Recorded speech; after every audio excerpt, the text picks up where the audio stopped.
Shalom. Selamat berjumpa dalam kasih Kristus. Sudah lama tidak ketemu. Biarlah kita melewati semua hari-hari kita bersama dengan Tuhan. Satu hal yang harus kita ingat bahwa di akhir zaman ini kita banyak hal yang terjadi dalam hidup ini, bahwa gejolak kehidupan manusia terus berjalan. Langkah kita juga sering mengalami sesuatu kelelahan di mana prosesnya sudah berbeda. Nah, apa yang terjadi di tahun 2018? Itu judulnya ya. Tahun 2018. Sekali lagi kita bukan mengatakan tentang peramal, tapi kita tahu bahwa hidup perjalanan kita dirangkum dalam hidup kita, di mana langkah kita harus menerima proses ini. Suatu ketika pada waktu saya melihat suatu tayangan di YouTube, Tuhan itu bicara bahwa inilah akhir zaman. Saya lihat inilah akhir zaman, tapi kok ini mengenai tentang antariksa. Misalnya saya juga berdoa, saya tahu bahwa ini adalah Tuhan yang berkesan dari saya, diam dan mendengar apa yang harus saya lakukan, apa yang harus saya jalankan untuk firman Tuhan untuk hari Rabu. Jadi ini ada seminggu yang lalu lah, 10 hari yang lalu, dan saya tunjukin bahwa gambar ini adalah akhir dari semua dari hidup kita. Berbicara tentang apa yang terjadi tahun 2018. Pada tayangan ini, kalau kita lihat di Antarika ini ada satu misteri besar, yaitu anomalia gravitasi pada Maret 2002. Pada itu dibukanya Maret 2002. Tetapi Tuhan berkata bahwa inilah yang kamu akan lihat, bahwa diluncurkan ada 2 satelit untuk mendeteksi gravitasi di seluruh bumi. Jadi ini suatu pola, suatu teknik atau suatu rancangan manusia yang betul-betul canggih, saudara, hingga karena gravitasi berhubungan dengan kontur bumi, sehingga bisa menentukan gunung api dan gempa, bahkan untuk mencari minyak bumi. Itu tanda peluncuran ini. Kemudian di Antarika ini ditemukan juga daerah dengan gravitasi yang ekstrim. Jadi ada sesuatu yang membuat kita itu ada rasa suatu kekhawatiran ya, yang menyeramkan, suatu kekhawatiran. Diduga ada benda besar yang terkubur di bawah es diameter sekitar 320 km dan terkuburnya 1,6 km. Di sini tunjukkan bahwa begitu canggihnya alat itu sehingga bisa mengukur segala satunya, dan para ahli belum dapat menentukan rahasia apa yang di bawah es Antarika ini, dan kita tidak tahu apa yang terjadi. Apa yang diperspekulasikan adalah bangunan tersebut peninggalan perang dunia kedua mungkin, atau di mana ada bentuk pintu masuk di lerengnya, dan itu memang ditampakkan nanti, saudara. Setelah kejatuhan Uni Soviet tahun 91, ada misi dari Amerika untuk menguak misteri ini, dan itu adalah sesuatu yang membuat kita itu adalah orang bilang ada banyak hal yang terjadi di luar itu tidak terduga, seperti tayangan tadi, dan diduga juga kekuatan Rusia yang ada di kutub utara itu dan selatan akan mampu menyerang ada waktu yang tepat. Jadi ada sesuatu yang bergejolak di dunia ini dan kita tidak tahu apa yang terjadi. Ada juga teori bahwa benua Antarktis atau terkubur di dalamnya. Benua ini terkubur di dalamnya, apapun yang ada di dalamnya tetap menjadi kajian yang menarik bagi ilmuwan. Jadi kita akan melihat nanti tanda-tandanya, maksudnya kisah dari tayangan ini. Tetapi sebelumnya saya ingin menerangkan sedikit pada saudara bahwa sesungguhnya dalam proses kehidupan kita sebagai orang-orang pilihan Allah itu ada satu proses di mana langkah kita menjadi orang pilihannya harus berjuang. Intinya kalau kita lihat antariksa atau tayangan ini, saudara, kita tahu bahwa di dalam dunia ini pola kehidupan kita tetap manusia memiliki tubuh, roh, dan jiwa. Dan kita bisa melihat bahwa nanti kita akan melihat suatu titik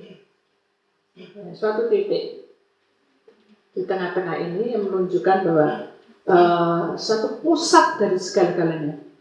Nah, dunia pada saat ini juga sudah mengalami suatu titik di mana bukan pusat dari segala-galanya, tapi kejadian yang tidak terduga itu akan terjadi sewaktu-waktu, dan hal itu akan membuat kita ini merasa sesuatu yang membuat manusia itu apa yang harus kita lakukan, bingung arah apa yang harus kita lakukan. Kalau tahun 2018 ini dan terjadi sesuatu yang di luar dugaan kita, dan itu yang membuat kita harus berhati-hati. Kenapa? Karena prosesnya tidak sampai di situ, tapi dia akan mudah bergejolak. Iblis akan berusaha untuk supaya kita itu masuk di dalam perangkapnya, supaya kita terlena dengan kejadian ini, supaya kita itu terbawa arusnya. Jadi kita ada rasa takut, ada rasa kekhawatiran, ada rasa tidak puas, ada rasa yang tidak menyenangkan. Nah, hal ini kalau kita nanti lihat itu ada gelombang-gelombang di sini, ya. Dan gelombang-gelombang itulah yang dikatakan adalah satu tantangan buat kita.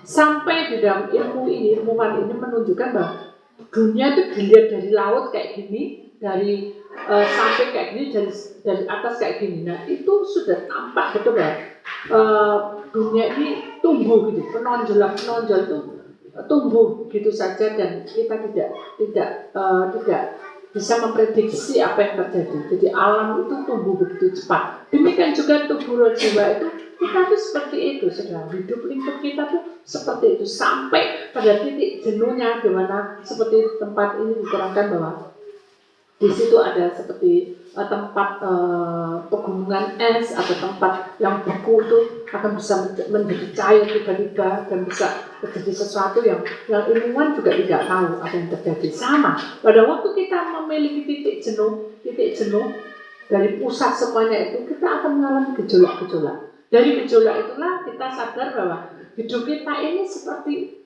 tempat di mana ilmuwan itu lagi melihat apa yang terjadi. Dan di dalamnya ada aja sesuatu pemikiran-pemikiran, baik itu pemikiran mungkin ini peninggalan ini, mungkin ini, itu akan terjadi.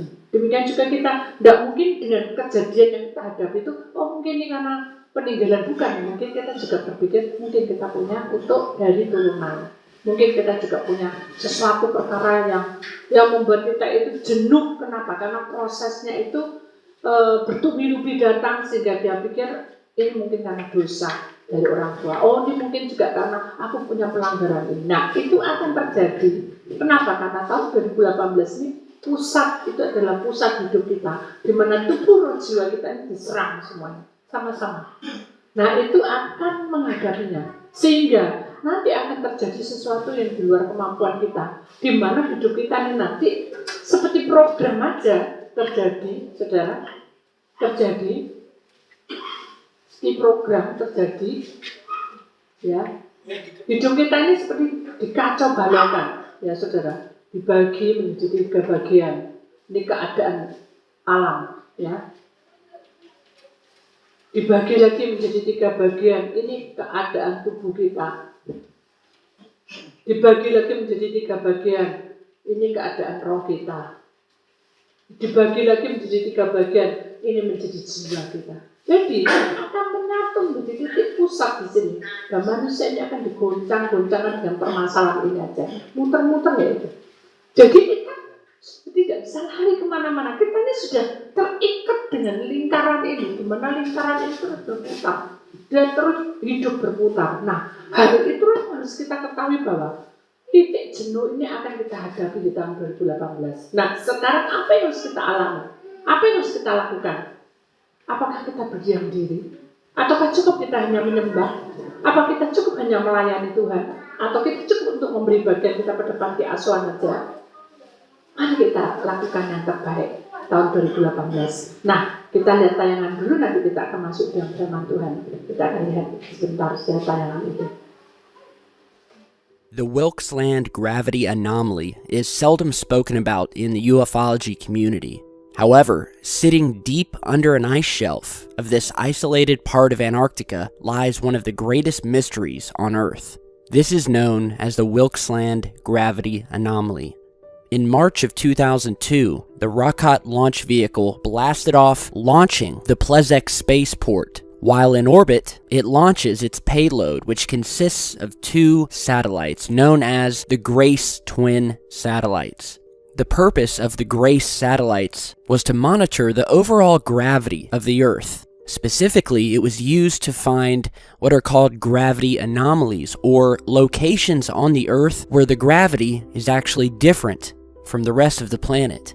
Many people believe that the gravity field around Earth is all the same. It's all even. But this is actually not true. The Earth is shrouded in varying land masses of varying sizes, and this has a distinct effect on how gravity works. The larger the land mass, the more mass that it has, and the stronger the gravitational pull it will have on the satellites above. Certain tools, like the GRACE satellites, have a number of applications for studying these gravitational anomalies, whether it be for locating volcanoes or potential earthquake areas, and even for finding oil. However, during one of the flybys over Antarctica, the GRACE satellite noticed a very strange gravitational anomaly. In a virtually barren, blank spot of the icy continent, where there are absolutely no surface features or anything out of the ordinary, a gravitational spike was detected where the gravity was found to reach 300 miles up into space and pull down on these satellites much harder than any of the other areas around the continent, which then posed a very mysterious question for scientists. What could be buried deep underneath this ice shelf that had such a mass to it that it would have the gravitational force that was detected by the GRACE satellites? A geophysicist from the Ohio State University by the name of Ralph von Friese was part of the team who actually made this startling discovery. Using various pieces of radar equipment, they revealed a 320-kilometer wide plug of dense mantle material, more than 1.6 kilometers beneath Wilkes Land.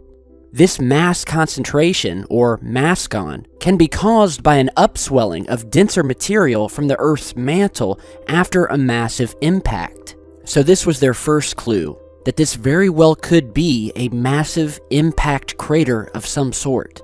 Ralph von Friese is quoted as saying, "If I saw this mascon signal on the moon, I'd expect to see a crater around it. When they looked at the airborne radar images of the area, they found what they say looks like a crater, a circular ridge some 500 kilometers wide running around the mascon. It could be the biggest impact crater found on Earth."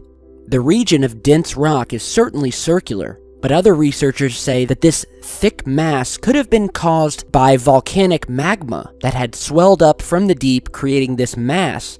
However, it should be noted that this specific area of the mantle is actually much thinner than the outside surrounding areas of the continent, which quickly dispels any theory of volcanic activity being the cause. Aside from identifying this 300-kilometer wide mass buried deep underneath the ice, they also found that this object was actually inside of a much larger ring-like structure, visible in radar images of the land surface beneath the Antarctic ice cap. So if this were to be an impact crater, whatever caused it is still sitting dead center of it. To this day, scientists unfortunately have no idea or way to discover what exactly is buried deep under this thick ice shelf. Using the current tools and satellites at their disposal, they can only note that whatever is buried there is so large that the gravitational pull on the GRACE satellites was like nothing they had ever seen before, especially from a continent like Antarctica. This continent has been shrouded in a mystery of its own for years now. Conspiracies range from secret Nazi bases that were allegedly built there during the Second World War, with some evidence of this coming to light in recent years, purporting to show various entrances built into the side of mountains that hold a saucer shape, and are not to mention at a very high altitude, which begs the question, how exactly would you enter these entrances without something that could fly and that was the same shape as the entrance itself?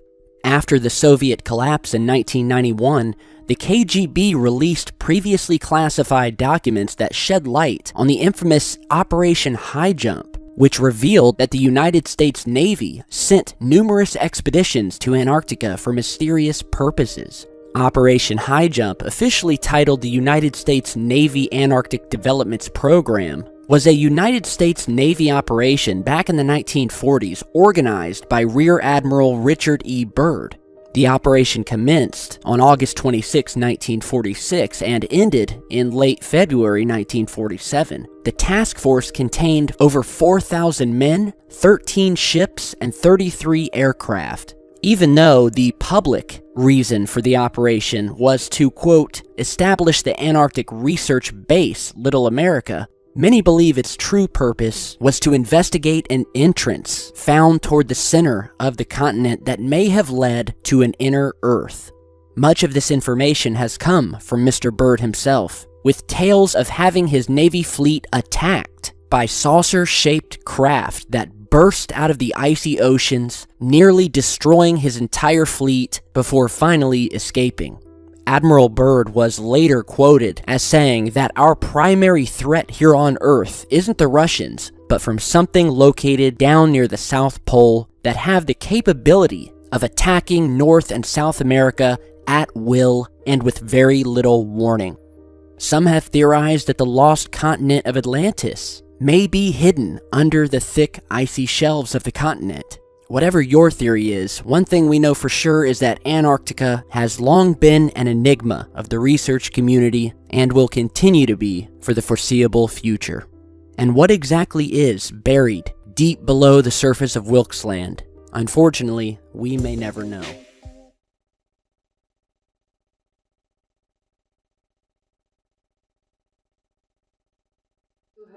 Itulah yang kita lihat, saudara, kondisinya. Nah, kita tahu bahwa proses yang seperti itu yang kita tidak terpikirkan, tapi para ilmuwan lagi memproses atau lagi masuk di dalam kebenarannya, di mana dia ingin membuktikan semuanya itu. Saudara, kita bukan ingin membuktikan antariksa itu biar itu ilmuwan, tapi kita butuh pengetahuan mereka, kita hargai dan kita sanggup karena segala satu sekarang YouTube bisa kita buka dan kita bisa tahu apa yang terjadi selanjutnya. Tapi satu hal yang harus kita ingat bahwa tahun 2018 proses yang seperti inilah yang membuat tubuh kita menjadi depresi, roh kita menjadi keluar masuk dan jiwa kita akan menjadi sakit. Dan hal yang seperti itulah yang membuat kita tidak sanggup. Sehingga tangan kuasa Tuhan tidak akan bisa masuk di dalam hidup kita. Kenapa? Karena kita sudah menutup diri kita. Kenapa? Karena orang yang depresi tubuhnya, dari sebetulnya tak mana ya. Orang yang lagi depresi dalam secara tubuhnya dalam proses ini sangatlah tidak menyenangkan. Di mana orang yang depresi itu, yang tubuh kita bicara tentang tubuh ya saudara, hidupnya selalu kacau, dia selalu emosi. Dan dia merasa tidak ada semangat hidup. Dan untuk menyambut tahun 2018 ini adalah kekacauan demi kekacauan itu terus menindas. Dan hidupnya akan tertekan dan jiwanya akan berteriak. Dan kalau jiwanya sudah sakit, saudara, maka rohnya tidak akan mungkin bisa masuk selamanya. Jadi dia akan bisa lepas dari hidup kita. Jadi nanti tahun 2018 ini banyak roh yang hilang. Bukan hilang itu bukan mati sudah, tapi roh yang hilang itu adalah sesuatu yang dihadapinya itu seperti orang itu seperti robot bangun tidur kita ngerjakan sesuatu ini ada satu kebahagiaan. Nanti kita pergi bekerja pulang begitu terus gitu, seperti ada sesuatu pekerjaan yang rutin yang harus dilakukan, tapi tidak ada suatu kebahagiaan. Apakah kita ingin seperti itu? Kan tidak mungkin. Jadi tahun 2018 kekacauan ini akan terjadi. Kalau kita membuka celah seperti itu, rutin aja, rutin, maka lubang ini makin membesar. Seperti tadi ditemukan ada lubang kan, pintu lubang. Nah, itu adalah arus dunia roh. Nah, sekarang ini roh dunia roh tidak hanya menempel di alam, tapi dia menempel bukan di alam saja, tapi dia akan mentransfer ke tubuh, mentransfer ke roh, mentransfer ke jiwa hingga lubang ini makin membesar. Kita kemana arahnya? Nah, hal itulah yang harus kita bukan selidiki, tapi kita harus waspada bahwa itu adalah rambu-rambu tahun 2018 jangan sampai kuasa Tuhan, kemuliaan Tuhan tidak ada di tengah-tengah kita. Karena kemuliaan Tuhan itu akan besar. Kita kecil, tapi kemuliaan Tuhan itu akan menyertai kita. Amin. Jadi biar tahun 2018 ada satu kebangkitan, ada satu kuasa Tuhan yang akan memberikan semangat untuk hidupmu, sekalipun kamu bekerja sepi, sekalipun kamu bekerja belum mendapat hasil, sekalipun kita pelayanan terus banyak tantangan, sekalipun kita itu menghadapi banyak gejolak. Ingat, semuanya itu harus kamu lewati. Kenapa? Karena ada satu proses. Jadi mari kita ingat kemuliaan Tuhan itu harus memerangi ini. Kalau kita tidak bersama dengan Dia, maka hidup kita ini tidak akan bisa mendapatkan cinta kasih Tuhan. Jadi yang pertama, tubuh kita ini harus memiliki, tubuh ini harus memiliki apa? Miliki kasih Tuhan, miliki kasih dari Tuhan. Supaya apa? Supaya hidup kita akan lebih nyaman. Karena kasih dari Tuhan itu adalah mengatasi dari semuanya. Orang bilang, Bu, aku loh gak bisa tukaran, Bu, gak bisa tengkarkan, aku punya kasih dari Tuhan. Amin. Tapi dengan tidak bertengkar itu, apakah kita bertindak bagaimana terhadap orang yang membenci kita, orang yang suka memfitnah kita? Apakah kita baik juga? Apakah kita hanya mengatakan bahwa kasih dari Tuhan itu harus kita miliki, tapi kita tidak bisa mempraktekkan hidup kita menjadi contoh di mana kita menjadi memiliki kasih dari Tuhan. Bu, ciri-cirinya apa kasih dari Tuhan? Kasih dari Tuhan itu adalah orang yang dibebaskan nyawanya dari cengkraman dunia orang mati. Ya, kita akan lihat di dalam Mazmur 49 ayat 15. Teman-teman datang. Tetapi Allah akan membebaskan nyawaku dari cengkraman dunia orang mati, sebab Ia akan menarik aku. Dan sudah tahu bahwa dunia orang mati, sudah tahu dunia orang mati itu tidak ada kehidupan. Jadi hambar, semuanya kacau, semuanya rutin aja jalan, tapi tidak menikmatinya. Itu ada dunia orang mati. Kalau orang dunia bilang, iki omah neraka, ini pegawai neraka, suasana neraka, itu tidak boleh terjadi. Kenapa? Karena kita ini memiliki terangnya Tuhan, memiliki kasih dari Tuhan.